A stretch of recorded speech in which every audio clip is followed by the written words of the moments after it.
Mekanika fluida adalah suatu ilmu yang mempelajari perilaku baik dalam keadaan diam atau statis maupun bergerak atau dinamik, serta akibat interaksi dengan media batasnya, atau zat padat atau fluida dengan gamma lain. Hidrolika adalah ilmu yang mempelajari sifat-sifat dan hukum-hukum yang berlaku pada air, baik air yang diam atau hidrostatika atau air bergerak atau hidrodinamika. Sejarahnya dimulai ketika zaman Archimedes dan Hero dari Iskandaria memperkenalkan ke hukum jajar genjang untuk perjumlahan vektor. Selanjutnya Archimedes pada tahun 285 sampai 212 sebelum Masehi merumuskan hukum apung dan menerapkan pada benda-benda terapung atau melayang, dan juga memperkenalkan bentuk kalkulus diferensial sebagai bagian analisisnya. Kemudian, sejak permulaan Masehi sampai zaman Renaissance terus-menerus terjadi perbaikan dalam rancangan sistem-sistem aliran seperti kapal, saluran, dan talang air. Tetapi tidak ada bukti-bukti adanya perbaikan yang mendasar dalam analisis aliran. Akhirnya, Leonardo da Vinci pada tahun 1452 sampai 1519 menjabarkan persamaan kekekalan massa dalam aliran tunak satu dimensi. Kemudian, pada tahun 1564 sampai 1642, yaitu Galileo memperkenalkan beberapa hukum tentang mekanik. Seseorang Prancis yaitu Edme Moriente pada tahun 1642 sampai 1682 membangun terowongan angin yang pertama dan juga menguji model-model di dalamnya. Itulah dari perkembangan mekanika fluida dan juga terus berkembang hingga saat ini. Contoh dari aplikasi mekanika fluida yang telah digunakan pada masa lalu yaitu balon udara. Hukum Archimedes juga diterapkan pada balon udara seperti halnya zat cair udara yang termasuk fluida. Juga melakukan gaya ke atas pada benda. Gaya ke atas yang dilakukan udara pada benda sama dengan berat udara yang dipindahkan oleh benda itu. Rumus gaya ke atas yang dilakukan udara tetap seperti persamaan sebelumnya, tetapi F di sini adalah massa jenis udara. Prinsip gaya ke atas yang dikerjakan udara inilah yang dimanfaatkan pada balon udara. Mula-mula, balon udara diisi dengan gas panas, sehingga balon udara menggelembung dan volumenya bertambah. Namanya volume udara berarti bertambah pula volume udara yang dipindahkan oleh balon. Ini berarti gaya ke atas bertambah besar. Suatu saat gaya ke atas sudah lebih besar daripada berat total balon atau berat balon dan muatan, sehingga balon mulai bergerak naik.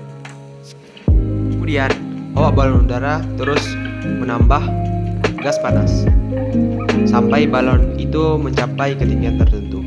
Setelah ketinggian yang diinginkan tercapai, awak balon mengurangi gas panas sampai tercapai gas ke atas sama dengan berat balon.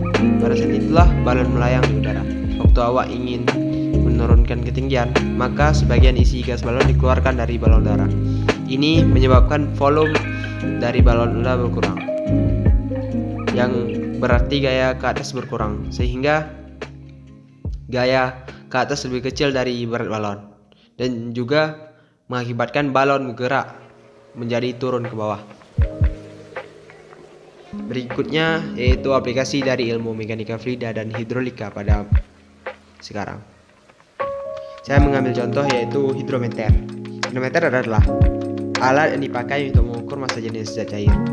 Nilai massa jenis zat dapat diketahui dengan membaca skala pada hidrometer yang ditempatkan mengapung pada zat cair. Hidrometer terbuat dari tabung kaca dan didesain memiliki 3 bagian. Pada alat ini diterapkan hukum Archimedes. Agar tabung kaca terapung tegak di dalam zat cair, bagian bawah tabung dibebani dengan butiran timbal.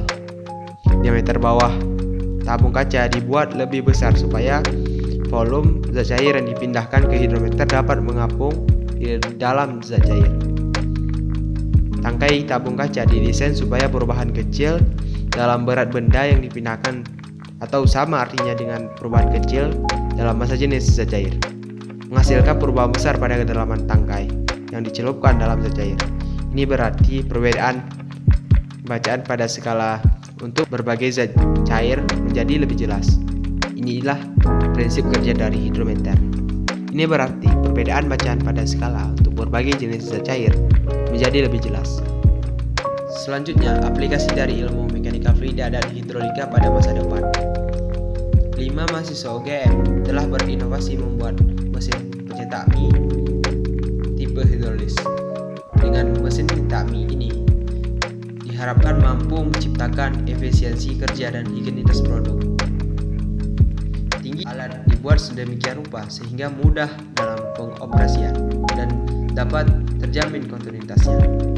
Dalam penyediaan sistem hidrolis, tim PKM Teknologi UGM mendapatkan bantuan dari PT Infinity Hydropower Jakarta sebagai mitra kerja dalam perencanaan. Efektivitas penggunaan alat ini terletak pada kegiatan memotong, waktu tunggu pemipihan adonan, dan pemotongan sehingga bentuk dapat lebih teratur. Kapasitas kerja UKM Siloca dalam proses pemipihan hingga pemotongan sebelumnya mencapai 10,7 kg per jam. Namun kini setelah digunakan alat ini menjadi 3,5 kg per jam dengan daya listrik 1500 watt sehingga dapat meningkatkan efisiensi dalam pengerjaan alat ini. Terima kasih.